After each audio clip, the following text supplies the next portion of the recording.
ready, racing in the lightning. Joyful Fortune scrambled.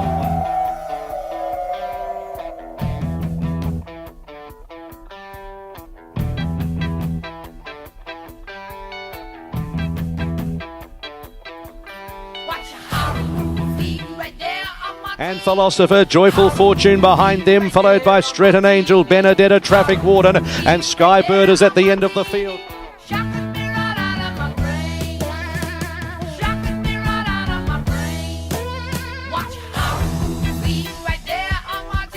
Joined by Growing Empire, Stretton Angel the outside, Benedetta coming on, or Growing Empire's running all over the place, and Skybird dropped on them, drove through from last, races clear, a spectacular win.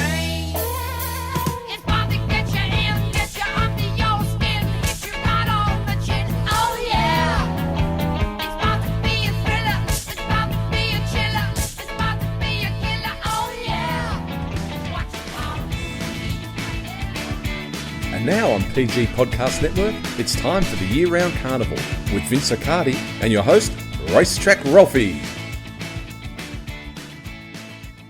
It had to be a horror movie to start with, well, for most of us in the quaddie anyway, but well done to Mitch Freeman, Johnny Allen, and the Skybird connections for Lightning Stakes, Mares 1, 2, 3, which means I can't work out the price. What would the price have been of the Star Colts, Switzerland, Growing Empire, Traffic Warden, all missing a place? Never stop learning in this caper. Good morning to Vince Accardi from Daily Sectionals.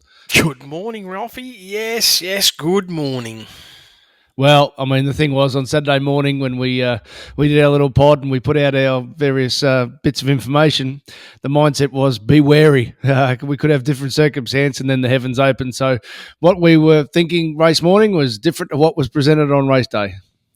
Yeah, well, this is part of life sometimes, and I mean it's great for the sport, but makes it tough for us form students.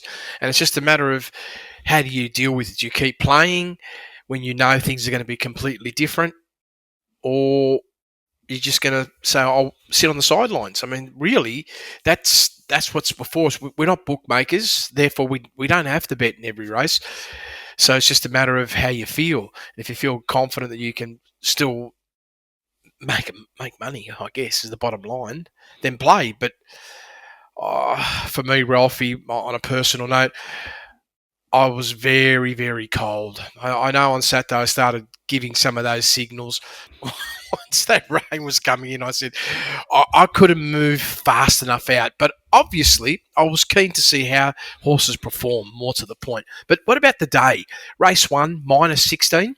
Okay, very slow pace. Get it, right? Minus 14.7 first section. I understand that. Race 2, minus 19, 1,100 metre race. All right. No speed through the first 2 section wins. I get that. Race 3, minus 11.7. Solid pace, Ralphie. Big indicator. Race 4, minus 14.4. Okay, again, the leader went quick. Most of the field didn't. They were in the sort of 8 to 12 range below. Race 5, minus 18.8, Ralphie. So this is what, just to butt in, but this is the raw times before you've adjusted upwards. But that's correct. That's genuine heavy range. Well, it's definitely at the top end of slow. You know, like I'm being nice, right? Because we allow a little bit of other influences. But you're right, Ralph, where you could almost put the H8 sign up, right? Yep. Race 6, minus 16.1. Super speed, right? Absolutely franking the ground, right? Yep. Race 7, minus 9.9. Again, a race with plenty of pace. Okay, I could say we're in the S6 range for sure, right? S6, S7. So I think we're on the money. But with a lot of pace. Race 8, minus 10.3. Benchmark speed, excellent for 1,000 metres virtually. Race 9, minus 19 with a minus 5 first section. So I did allow a little bit for the pace, but not a lot, right? Race 10, fast speed plus 1, or, let's say, good speed, minus 9.7. So probably we were borderline H8, and at best we might have been in towards the end of the day. We could have got round to that S6, S7 range. But we were on wet ground, and that was going to affect a lot of horses, Ralphie. So I want to make sure I get to all our members' questions today, and this is a good Yep. one as an overview. Jason's asked, quite a few horses at Flemington seem to not handle the wind and rain. Fancy Fire was looking for the float back to Adelaide on the quarter. Can't blame her. From a historical perspective, can these horses still bounce back and peak next start if conditions suit, or do we need to be wary? So as an overview, how are you looking at that? I would say without a shadow of doubt, expect some big reversals on a lot of horses. Like, I'd be looking forward to your Sizzlers report, Ralphie, Yeah. because it'll be a record number of horses that you'll be able to highlight in terms of the change up. And I of course, we could continue to be on wet grounds. We don't know. It could happen. But if it doesn't, I'm expecting big improvement from a bunch of horses. I will give one overview, and this is what I really had a good look at post-meeting. Yep. You needed to be fit, Vince. Really, that was the theme, particularly in the circle races. Okay, up the straight, particularly the Lightning, it's full of fresh horses. But really, outside of Rise at Dawn, and that's interesting in itself. If you weren't fit, you weren't in the finish. Well, this is, again, Ralphie, I'm just going to go and take my mind back in time. You used to say this. When the grounds are wet, the rock hard fit horses always get an edge. Yeah. So how true is that? And you're spot on. Absolutely spot on. So let's start with Adam's question here with the Lightning. How well has Skybird gone? Considering I thought I saw it pulled up lame as well. So I suppose we can put that to one side. I mean, the horses ran super, and if it pulls up a bit scratchy, so be it. And we'll get clarity out of that. And no doubt it's ran to its best on Saturday. So what was its best? What did it produce on Saturday in winning the Lightning? Well, overall, ended up with a overall performance of plus 1.2. I had a look at the race matrix this morning, and it was scoring it up a little bit stronger than that, and I understand that as well. But the reality is, Skybird, we know if he likes wet ground, 5.5 lengths below benchmark first split time. The crazy thing is this: with a speed of almost benchmark, you would literally want to be three to six from the leader, and if you could be lucky enough, could you be on the widest part of the track? And the horse was, lane 25, 26? Yep. The move in the mid was only 3.3, so it wasn't anything sensational. If you want to sort of encapsulate that, on the day, the squeeze ranked 50. Last 400, which looked electric on TV, was minus 2.5. The last 200 looked like phenomenal, was minus 0.7. See, there is an illusion there, Ralphie. The others are all stopping condition, all these things, and this horse is, looks like it's airborne. But the reality is, when you break it all down, the performance had the merit of being the best on the day, and it deserves to get that for a few reasons. Number one, 1,000 metres for Skybird looked highly unlikely and did what a number of other horses couldn't do, which were also potentially a negative at 1,000. So this was, first and foremost, a big plus for the horse. Probably the scratching of I and Me did make a difference as well, but the reality is I couldn't fault the run of this. I did listen after the race to hear some of the communication. It was interesting. I'm not sure whether things will be the same should this field meet each other again over more distance on clean ground. I'm not sure. Maybe it could be the same because we know Skybird's got a booming finish about it. So I'm paying some respect. They're talking now, they're keeping it as a sprinter. I did also hear that it did pull up lame. That's not a good sign if that is the case. And this horse would be affected backing up if that's the case. So the mares 1, 2, 3, Stretton Angel, Benedetta, all three were set for the Newmarket. But really, it's just a domination. I wonder if one thing, though, Vince, best last 800, 600, 400, 200 of the day, Skybird. Second best last 800, 600 of the day for Stretton Angel. Just the 11th best. Does that say that Stretton Angel's probably got a lot more to come fitness-wise? No, I believe it's got to... Well, no, in the sense of... See, it now depends on how you look at it, Ralph. Yeah. Right? How much are you going to attribute to the lanes? Okay, yeah. What would you do if you're on the opposite side of of the scenario where the horse closest in. So what would you perform? And the starting point is Skybird. What would it do if it was in the opposite position? It's generally a couple of lengths, Ralphie, right? So we just got to factor that in. And then lastly, of course, is Stretton Angel going to improve? Yes, but I also feel the Skybird will as well, if there's nothing wrong with it, right? Yeah. So a lot of these horses are all going to improve. Do you feel these are going to meet each other again into the future, or do you feel maybe they're going to be going in a lot of different directions? Because that's important. I think that primarily there'll be a new market target for most of these. The couple of interesting ones is Growing Empire, whether there's something mentally wrong with that horse. I mean, under pressure he didn't find, but they're again wet tracks and lanes. The Switzerland I thought they'd be happy with, but will they go to a wait for age path? But the one I really want to ask about, I'm just looking at Cylinder last year, Vince. This is what the stable did. They had a blowout run in the Lightning. Dominic Byrne loves that, and he programs their big races. Third best last 800 and 600 a day.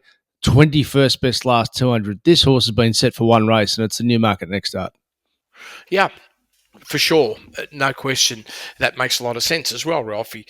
But I feel all these horses, like if they all run against each other and we've got 1,200 metres, Newmarket, clean ground, I'm not sure if we're going to see the same top three finishes. But then again, Benedetta was doing some great things. Stretton Angel, like you said, more to come. It's possible Skybird's going to be much better at 1,200 than 1,000. So all these things make a lot of positive sense. But maybe the boys aren't going to take that next step, Ralphie.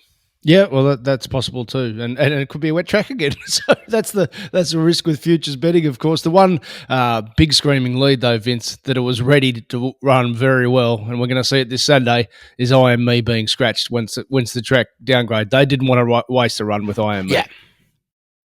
So I think we'll be looking forward to breaking that down. If you want to have a look, get our Oakley Plate Day, Blue Diamond Day, Futurity Day. It's going to be a cracking day at Caulfield. Let's hope the track's spot on. It should be. The weather forecast is for mild all through the week and then hot by Saturday. So let's hope the track's hot too. So you can get that via my website, racetrackralphy.com.au. Click through the podcast preview. You get Vince's race speed profiles. And of course, if you're an existing an existing Daily Sectionals customer, you can get an audio-only top-up of your race speed profiles. Let's have a look at a couple of other races here, Vince. And this is one thing. If you looked at Seppel's winning race 7, the CSAs, this is the lead into the Australian Guineas in 2 weeks' time. You go, well, that's it. It's all over. Seppel's is a good thing.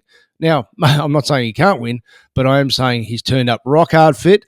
Some of these were resuming. Some of these were in the wrong spot. Some of these didn't handle wet tracks. You probably have to take all those things into account, but Seppel's was very good. Yeah, absolutely. It was very, very good. Well, let's break it all down, Ralphie. First of all, plenty of pace in the race. Plus 2.7. We're moving under this sort of situation. Seppel's is running 3.8 lengths below benchmark. It can be argued, are you borderline in the right spot or not? That's probably the big question mark. The mid, probably hard to make a big move, Ralphie, when you're already going at a pretty solid pace, right? But the move was still there. It was around 2.2 lengths, the squeeze, and then the last 400. We could see that slow taper really kick in over that last 400 with a minus 4.4. And you could just see that gradual reduction from the 600 to the finish line. The horse has lost around 2.5 lengths of overall condition. So I do see this horse improving further. And I like the fact that when you look for sustained speed, I like to look at, the intel around that 1,000 metres, 1,200 range. How did that line up against the others on the day? And you could see, like, right at the top of the tree has been, best last 1,200 of the day, 5th best last 1,000, sort of reconfirming how well the horse is going, Ralphie. I'm fascinated what they do with Angel Capital away from this. I'll get back to a couple of other runners because Angel Capital that we mentioned last week, electric turn of foot. They've got an opportunity to run in the Futurity this week and then back up a week later into the Guineas, which has been a proven formula, or they go 3 weeks between the runs off a very soft tempo at Caulfield last week. Now, if we look here, this is a fast tempo on this track, 2.7 lengths above benchmark on effectively a heavy track. Seppels has had the hard run. All these others have had the hard run, and I'm saying that in a positive way. Angel Capital, walk, sprint, second up into what might be a fast 1,000. So there's going to be a bit to break down there and decisions, I think, for Clint McDonald. Yeah, especially if like you said, Ralphy, if we're going to be on a fast run race, that will definitely expose you especially over the last few hundred metres. So I found $1 on Friday for you, Vince, at 26 to 1 at the time. It was 21s into 16s. As I said, the CSAs, the Hayes boys, always target the race, and there was a good case to say it was going to improve. I thought its run was super, even though minus 2.2 lengths above benchmark, but still top 12 on the day. Which horse are we talking about, Ralphy? $1 back to the horse that ran second, given the circumstances and the race shape. It's effectively settled in a non-winning position. Oh, 100%, Ralphie. Absolutely the run of the race, without question. It was huge, absolutely huge. First of all, the mid-race squeeze in this condition, 8.5. Definitely, like you said, Ralphie, when you're 11.5 lengths from the leader, that's like a no-go zone. There was the next horse that even was remotely near that sort of margin from the leader, they're finished in the bottom 4. And this horse has run second. 1-2 lengths closer, we'd be having a different discussion right now. So it was all positioning, running and race shape. Yeah, absolutely. And it was sensational too, the performance. All right, one to keep an eye on for the Australian Guineas. Well, we're talking about the camp. Let's go to race 6, and I mentioned it, the Rise at Dawn. He was the outlier as a horse who wasn't race fit. Now, he obviously turned up fit, but he wasn't race fit, and the market said, stand by, this horse is going to get to a new level this time in. He was very confidently supported for a horse with that type of profile. What did he do on the clock? Yeah, it was a fantastic performance as well, Ralphie. When you look at the breakdown of this, 3.2 lengths below benchmark first section. No big move in the mid-race, but still improving the pace to minus 2.2. But here's the thing. Last 400, backing up what you said in terms of condition, minus 10.7. Minus 10.7. Last 200, minus 6.4. So it was all out gone. The horse was done. Absolutely done from the 400. Nothing left in the tank. All on sustained speed courage. He's a winner, this bloke. I just wonder if he's going to take another step this time in too. Yeah, and I also feel this race probably was the worst the ground could have been all day. Yeah. Well, you've led me in beautifully here because I want a list of tracks outside of Flemington anywhere in the world that could have done what happened by race 10 because, as you're saying, there's a real V shape to the data here because the rain's impacted, the track's got worse. By race 10, the track's got better. He's just a freak and full credit to not just Liam, but Mick Goody before him and Dale Monteith for putting the work that they did into this track because this is the only track in the world that can improve like Flemington can through the day. Well, if it was Randwick or Rosehill, which the next two best tracks as far as I'm concerned in Australia, they would have gone into smithereens in comparison. Into smithereens. And this track is like, if there was another race or two, if it was 12 race card, we'd be on a good 4. I mean, that means he's got his whole draining set up on point. Obviously, the way he's got the ground cut all on point. Yeah, he has made that track better and better. And I remember those days of Mick Goody. I can't help but feel when I look at the long range chart that we sort of plot over the years, Ralphie, we give a rating, it's like 4 rating point higher than what it was 10 years ago on average. That's how much better the track's performing now. Like he's learnt everything from Mick Goody and he's taken his own initiatives. And this is what young, hungry, smart people do that have got a real keen eye and invested in the game. Like he's fully invested. He's a very intelligent person, Ralphie. He's a star. So let's talk about Is It Me? Because this was a fun watch.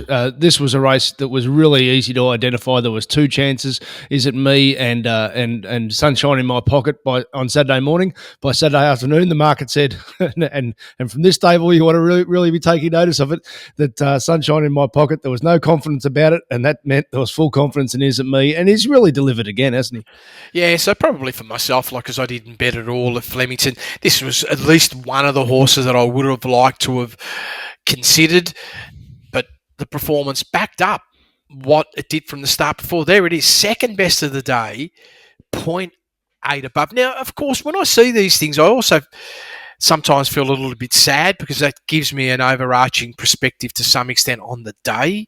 Like, you've gone 0.8 and you're the second best of the day. Yep.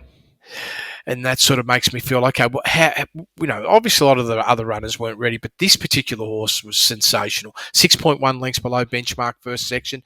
I'd say borderline not in the right position, 7 lengths from the leader, but the move in the middle was big, and I feel that because the ground was on the improve, this probably helped this horse in that position, because generally speaking, you're a little bit too far back, particularly in this ground, but half a length above.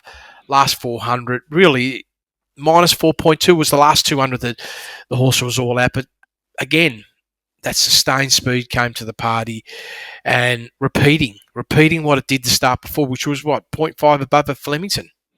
Yeah, I think they've really found the key to him, which just space his races. 3 to 4 weeks, maybe 5 weeks between runs. His failures have been when he's been asked to back up quickly. So he's just a beauty. And I will actually ask you about one more race, because it also comes to something it was borderline a throwaway comment you gave last week, and it's been nagging at me all week. And I reckon this is absolutely the prime example. So Revelare in the first, before I ask you about the staking situation, what did we learn from Revelare, who was in all sorts at the 400? Imagine if you were mates with the trainer and you were on it. I think you would have been sick. But and well done to Ryan Hurdle for getting out of it and trusting his horse. But this was a big turn of foot from Revelare. What did we learn about him on Sunday? Well, what we learned was this was the theme in some of the races in Sydney. 14.7 lengths below benchmark, first split time. Revelare's going minus 18.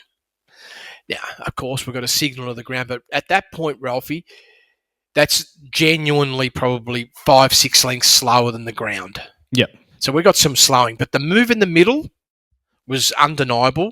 Revelare making a 17-length move and getting very close to benchmark, -1, and then last 400 metres, plus 2.8. That was a big move. Also, when on reflection, if you look at the whole day, race 1 was probably potentially going to be the best ground you're going to be on. Yeah. And the slow pace and the finish probably gave us a bit of evidence to that. So the second horse, I made a case was, I couldn't put a ceiling with Revelare.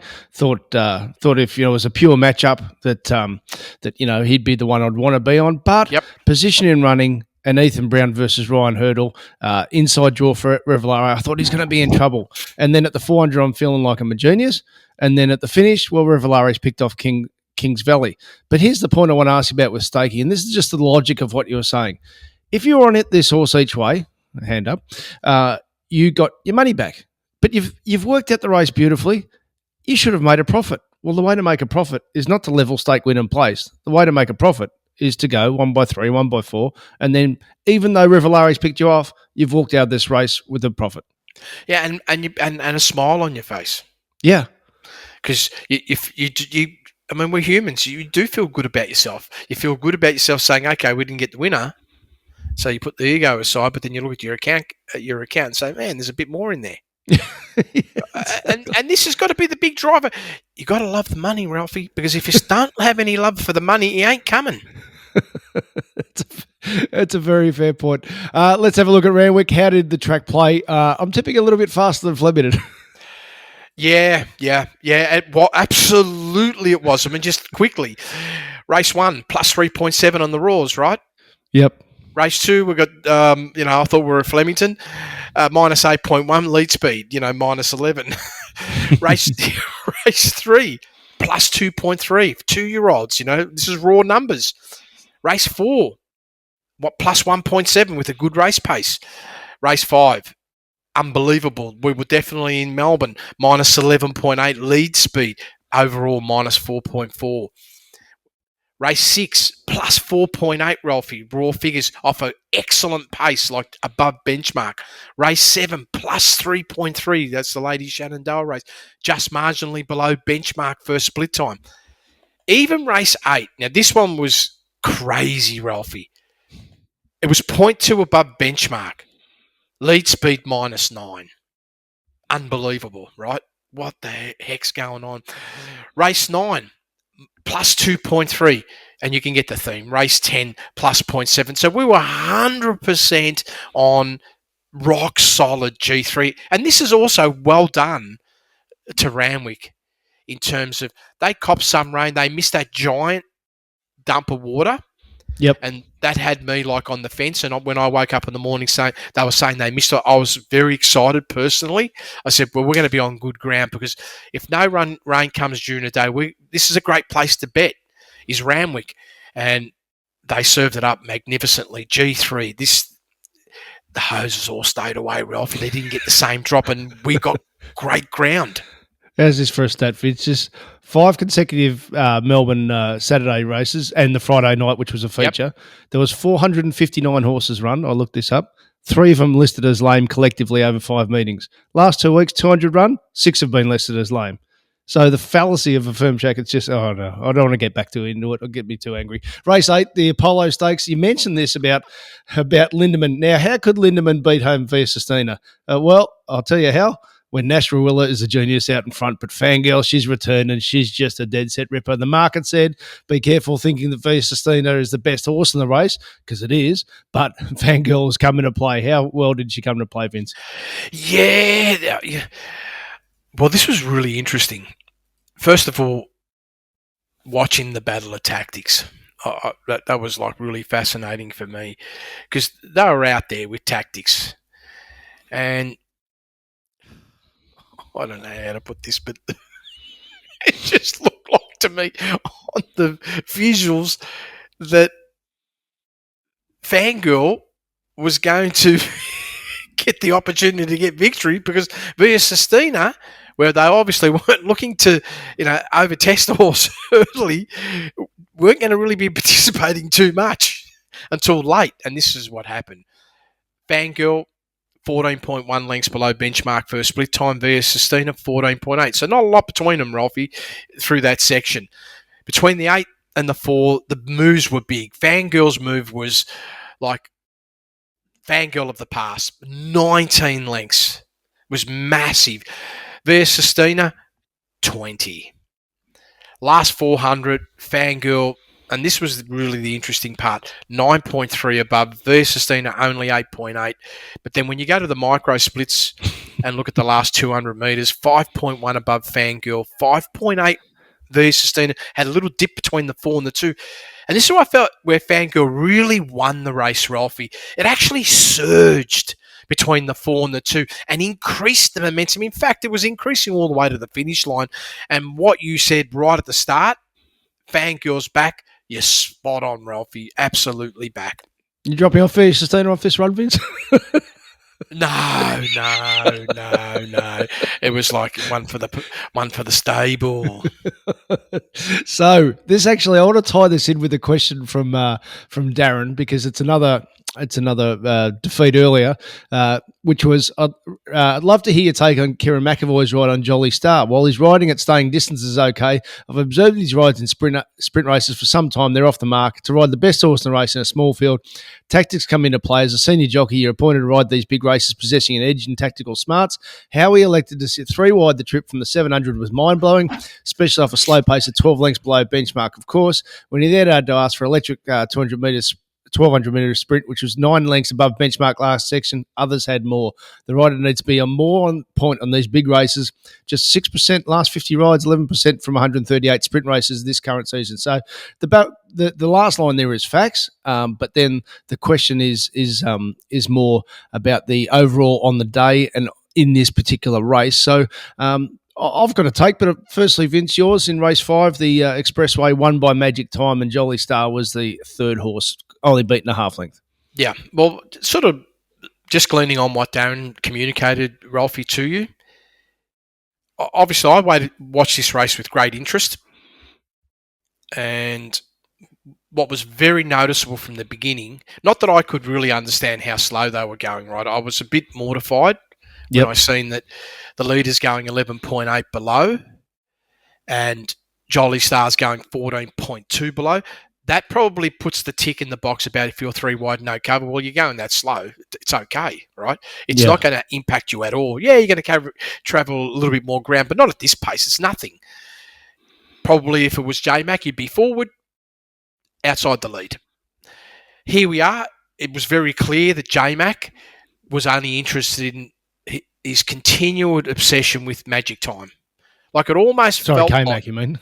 yeah. It almost felt like that was his primary strategy for the race was I've got to make sure that I got you covered. And that means, like not giving you the opportunity when it's there in fair racing, of course. And that's part of the tactics because he's seen that as the major threat. But at the same time, he definitely took the eye off the ball and didn't focus on, hang on, we're crawling. This is not good. He didn't take that into consideration at all because his number one task was that. Further to that, Jolly Star, I felt we worked this horse out last campaign about the strengths and weaknesses of Jolly Star. Now, what came to light when I was having a good look at this last night, Ralphie, number one, the pace of this horse, a new world record. This is 6 lengths slower than its past ever slowest. Now, that doesn't mean a lot, but it does when you start to then look at how big's the move in the middle. Now, the move in the middle, that's the mid-race move, for Jolly Star was 14.4. The last time that it came close to that was at Rosehill 1200 when it was 13.2 and it was second up. Guess what? The bubble burst. There was no victory. But this was that was a completely different setup. It was 6.5 going much faster, but still the squeeze was 13.2. The horse has only got so much to give. So the squeeze already was more than what the horse could handle. Now, had the horse been outside the leader, we wouldn't even be having this discussion. The horse wins. So, yes, I am coming on now to the complete picture, maybe not from a statistical point of view, that McAvoy, in my view, definitely cost it. Or is it possible, and this is much less likely, but is it possible that he felt that, this horse was going to be in need of the run and he was going to try and nurture the horse so he could give an all out over the concluding stages and still be able to outmaneuver Magic Time? Now, when I listen to Waller, Mr. Waller, he has that show. Yep. And then race day, it was very clear reading between the lines, right, that they were super bullish on this horse. And they had a high expectation of winning. And it didn't happen. I think let's put another layer on this, and this is why I went straight from Via Sistina to Jolly Star, and that is this. Chris Waller, grand final trainer. He sets his horses for certain races. Now, when J-Mac isn't in town, he goes to Karen, and Karen rides under the instructions, and that is not to bust a horse first up.